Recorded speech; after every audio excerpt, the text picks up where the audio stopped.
parades all over Paris. I am Sarah. One of the best parts about my job as the VP of International Marketing is that I get to travel all over the world and meet some of the most interesting agents in this company.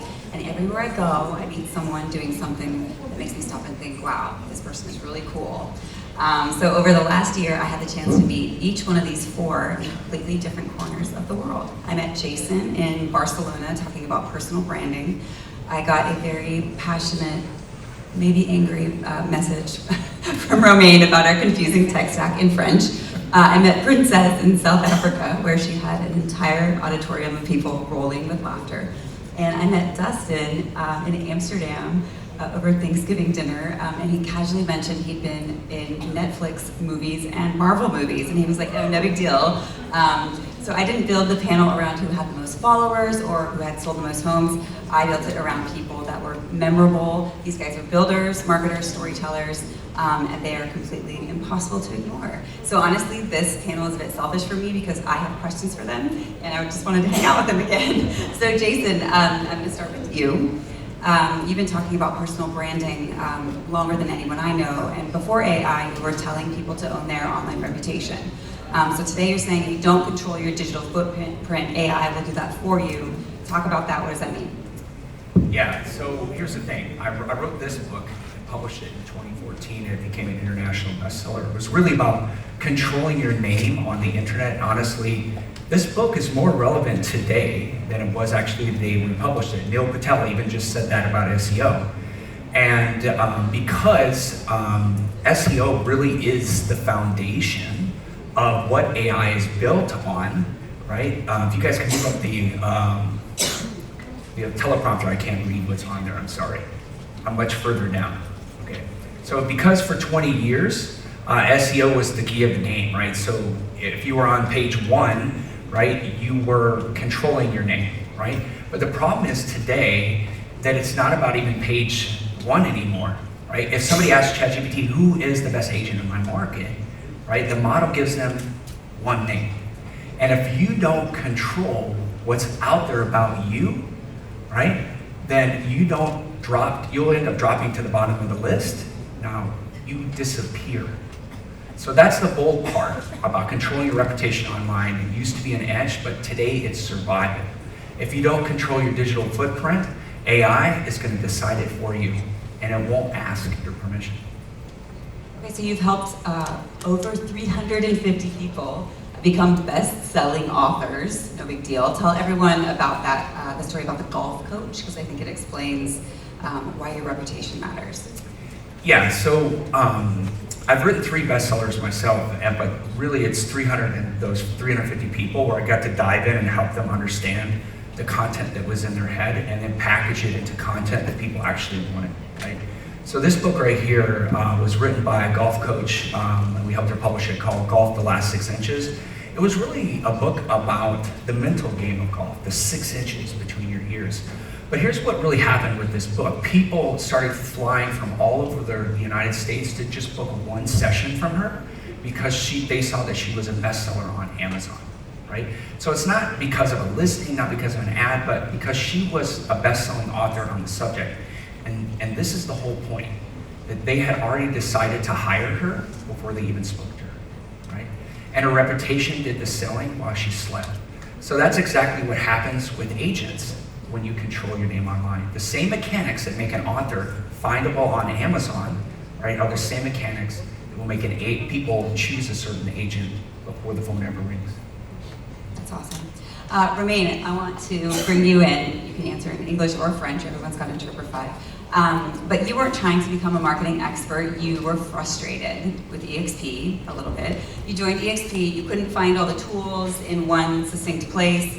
And we told you we were eventually going to solve it. We launched Nexus today. But you did not wait for that. You built something on your own. So tell us about that.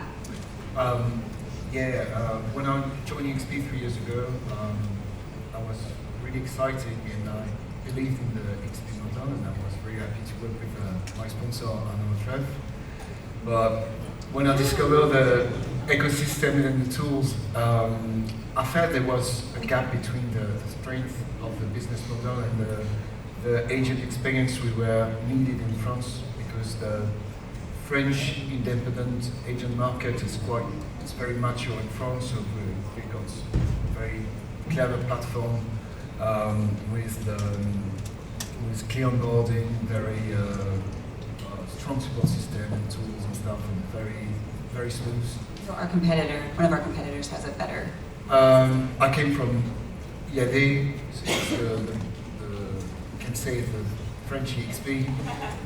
So yeah, and it's really made for French people. So there's different tools, and it's not the same way of showing things. But anyway, I didn't want to wait for eXp, even if I knew everything is going to get better, because it's normal. But I wanted to create my own platform, my Salesforce organization, with onboarding, trainings, events, useful links, and practical resources. And I was really thinking as if I was creating my own network to have the perfect thing for my organization.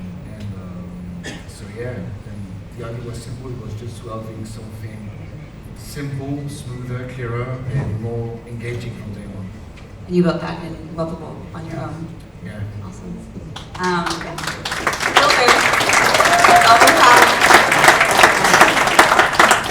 So you also weren't really just building software, you were building trust with your team. So when a new agent joined your team, then they weren't confused and you could offer them something. So how has that changed recruiting for you and then retention? Because you were concerned that people may leave because we didn't have a tool that you liked, and so you built it. Now how has that changed your business? Yeah, it changed both, because for recruiting, when I'm speaking to agents who wants to come to eXp, I show them the platform now, and they quickly understand the value of it, and they understand it's not just a tool for me, but it's an advantage for their own growth. So they are very happy to start with this. And there's many people now from eXp calling in to be a co-sponsor. We talked about this earlier, because they want the guys to have the platform for the organization, so they call me for this. And for retention, yeah, because I had so much people from all those French brokerage already very mature, so they were expecting a lot. So I had to build something that they were very more at home. And now with this tool, we create more alignments with the organization, because we've got the same information, same resources, same direction, and the most important things to me is it helps duplication, because we all know for the people who does revenue share, it's hard to have, could be hard to have people on the first level, but the hardest part is to have a nice duplication so it can grow faster. So now, with the platform, the agents feels more comfortable bringing some new agents in the eXp, because they are something clear and concrete and organized to show. And then Nexus was launched today too, so you should show them. Yeah, I haven't seen it yet, so we'll see.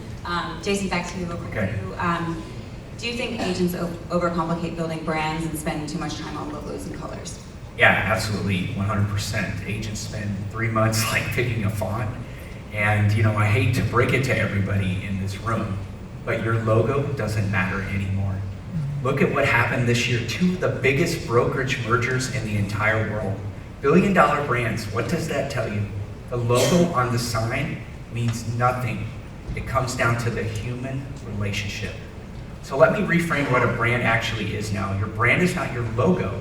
Your brand is the answer AI gives when your client asks who you are. That's it. That's the whole thing, right? It's that simple. The AI agent is never going to replace you.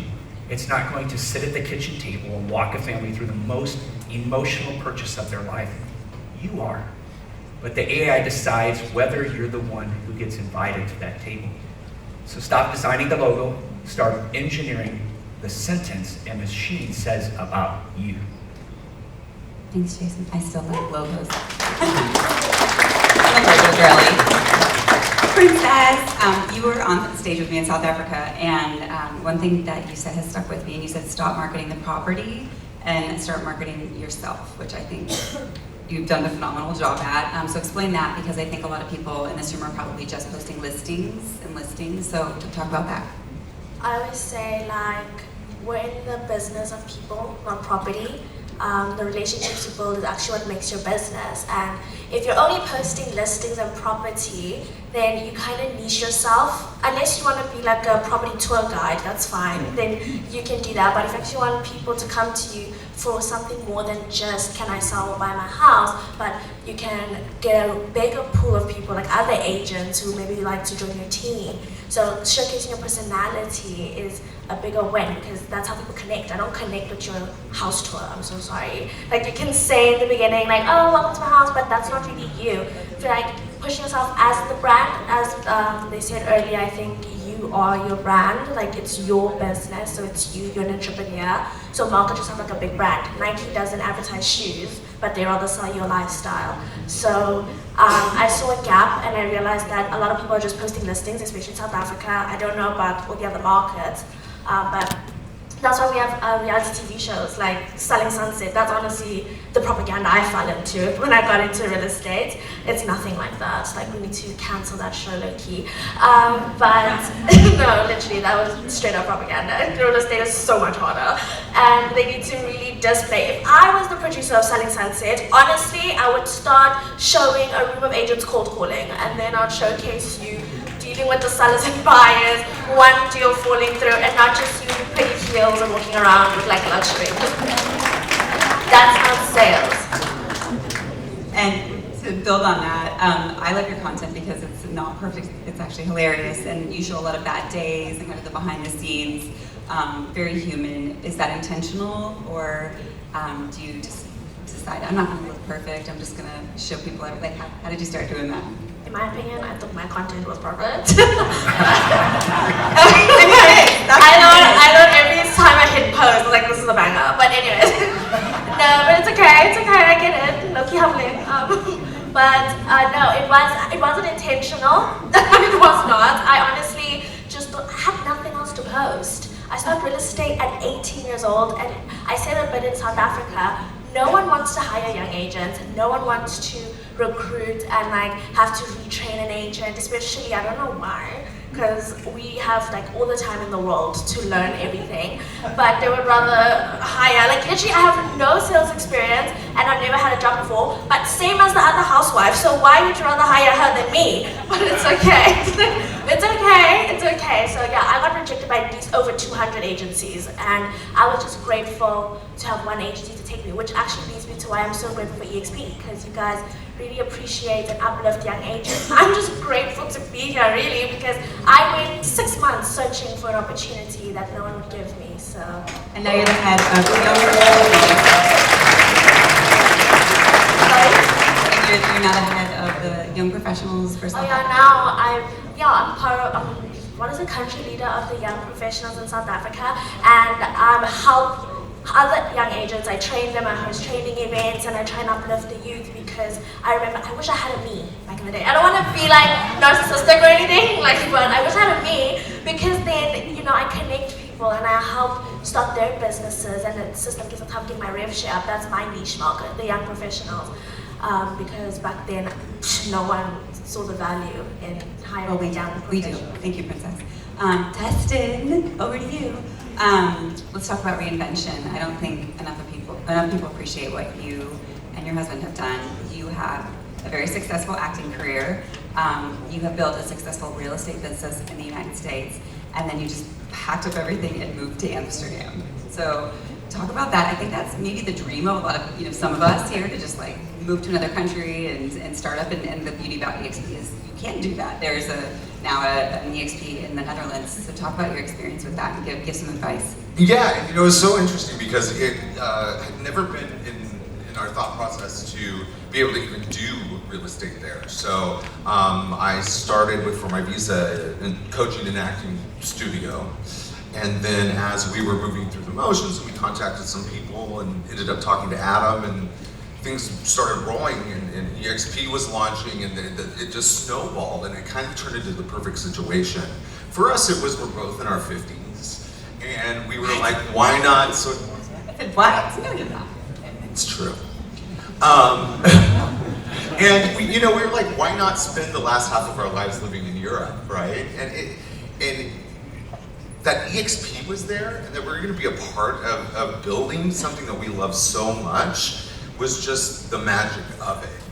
It's very hard. We actually didn't pack up anything. We got rid of everything. Went from a 3,000 square foot house to, an 800 square foot apartment. And so there's a lot of challenge. 3 dogs, which no one wants to likely rent an apartment with 3 dogs. The market's very competitive there, and so there's a lot of challenges, but hey, it's so great. And we're so happy with the move, and it's because eXp has been able to do everything globally, and I had never met anybody from international until we made the decision, and I really regret that I hadn't been more involved and taken my blinders off, because now the world is open to me. Yeah, I was going to say, how did being an eXp agent help both of you? I mean, truthfully, that's what it is, right? Is that if I would have taken my blinders off of my just Atlanta and the United States and really got to know the international team earlier, agents from all over, my business could have been way more, in referrals, just keeping your eyes open and paying attention, Awesome. Well, we are actually out of time, and we have an announcement to make after this. So I want to thank all of you for being on the panel. And before we leave, I also want to say, put up a slide really quick, everybody. Follow everybody on Instagram. Me, Dustin, Princess. Yeah, I have something special for you guys. Oh yeah, go for it. So if you guys send me a comment, a DM on Instagram, Digital Audit, I'll actually give you access to a free digital copy of my book. Actually, an hour plus training. I did private training with my team. It's going to give you a digital audit, because you need to do that for your name and clean up everything about you before you start building on top, because you're confusing AI. So if you do digital audit as a DM to me, I'm going to send that all to you for free right now. So thank you.